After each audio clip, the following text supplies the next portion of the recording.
आज हम सीखेंगे नंबर सिस्टम का नंबर ऑफ द फैक्टर्स कैसे फाइंड करते हैं।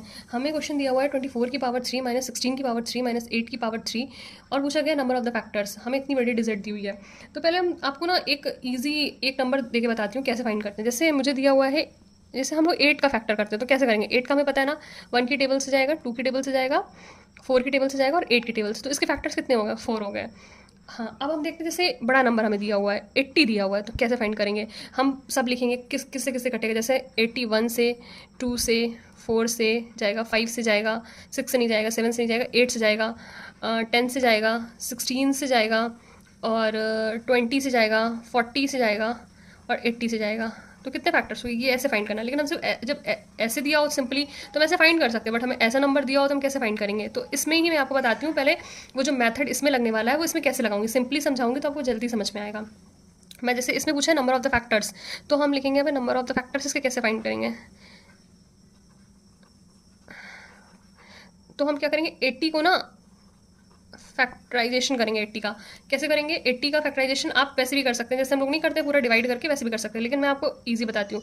4 2 8 होता है, तो 4 2 8 और ये 5 2 10। अब इसको हम पावर में लिखेंगे, 2 की पावर 4 हो जाएगा हमारा और 5 की पावर 1 हो जाएगा हमारा। ठीक है, अब हम क्या करेंगे, नंबर ऑफ द फैक्टर्स निकालने हैं हमें। तो कैसे निकालेंगे, हम क्या करते हैं नंबर ऑफ द फैक्टर्स निकालने के लिए पहले तो ऐसे लिख लेंगे, सिंप्लीफाई कर लेंगे। फिर हम क्या करेंगे, जो भी दिया होगा उसमें 1 ऐड कर देंगे। जैसे 4 दिया हुआ है तो 4 में ऐड कर देंगे 1, तो क्या आएगा, नंबर ऑफ फैक्टर 5 आ जाएगा। और जो 1 दिया हुआ है उसमें एक ऐड कर देंगे और मल्टीप्लाई का साइन लगा देंगे, तो 2 हो जाएगा। 5 2 10। अब नंबर ऑफ द फैक्टर्स हमें पता चल गया। इसमें हमसे पूछ लेता है कि इवन फैक्टर्स बताइए, number of even factors, number of even factors.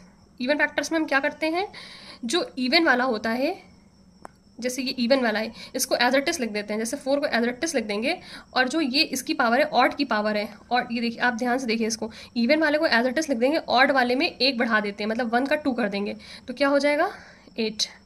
ऐसे ही हम ऑड का देख लेते हैं। ऑड का क्या होगा हमारा, ऑड में क्या होता है, हम इवन वाले को इग्नोर कर देते हैं। जैसे इवन का जो है, इवन ऑड में इवन का कोई मतलब ही नहीं है, तो हम क्या करेंगे, इसको बिल्कुल इग्नोर कर देंगे और केवल ये देखेंगे और इसकी पावर में एक बढ़ा देंगे, तो क्या हो जाएगा 2। मतलब number of the odd factors कितने होंगे इसमें, ये आपको समझ में आया। अब मैं क्वेश्चन पे आती हूँ, क्वेश्चन समझाती हूँ आपको कैसे करेंगे। अब इसके लिए हमें सबसे पहले इसको तो बिल्कुल 2 और 3 के फॉर्म में, मतलब शॉर्ट फॉर्म में करना होगा। तो हम क्या करेंगे, लिखेंगे 24 का क्यूब माइनस 16 का क्यूब माइनस 8 का क्यूब। अब हम क्या करेंगे, इसमें हम देख रहे हैं समय 8 कॉमन आ रहा है, तो हम 8 का क्यूब कॉमन ले लेते हैं। तो क्या बचेगा इसमें, 8 त्रिक 24, तो 3 का क्यूब बचेगा, 2 का क्यूब बचेगा और माइनस यहाँ पे 1 बचेगा। ठीक है, इसको अंदर सॉल्व कर लेते हैं। 8 का क्यूब 27 माइनस 8 माइनस 1, 28 में से 18 बचेगा। ठीक है, और इसको क्या लिख सकते हैं, 2 का क्यूब लिख सकते हैं। ठीक है,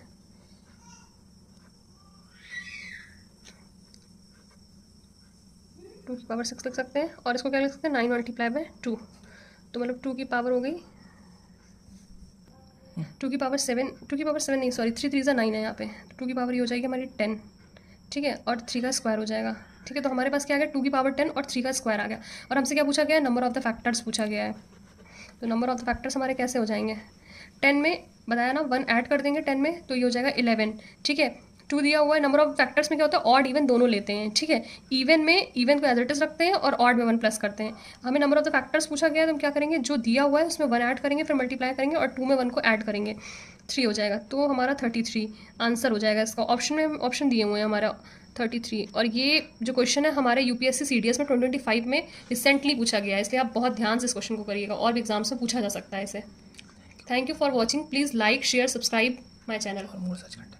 for more such content.